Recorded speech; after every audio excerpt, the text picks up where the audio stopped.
Our properties are well used. We just replace things when they break and keep our fingers crossed.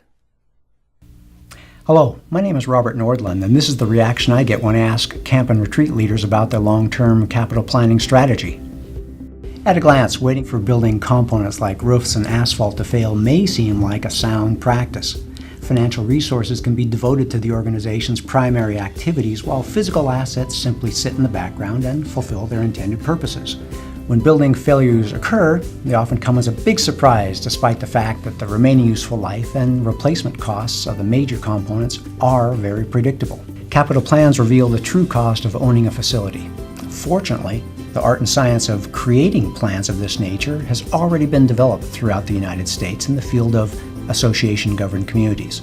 The report's known as a reserve study, and industry professionals like me can earn a Reserve Specialist, or RS, certification.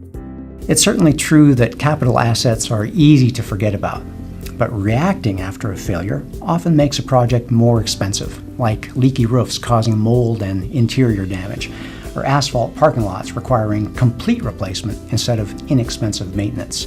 A well-crafted capital plan will tell you when the building's components will fail, how much it will cost to replace, and how much money you need to be setting aside. There are many rewards for being proactive. Money is saved by nipping problems in the bud, repairs and replacements can be made in a timely manner, and property values are preserved. A capital plan will give you the peace of mind that comes from knowing the truth about your property's future and being prepared.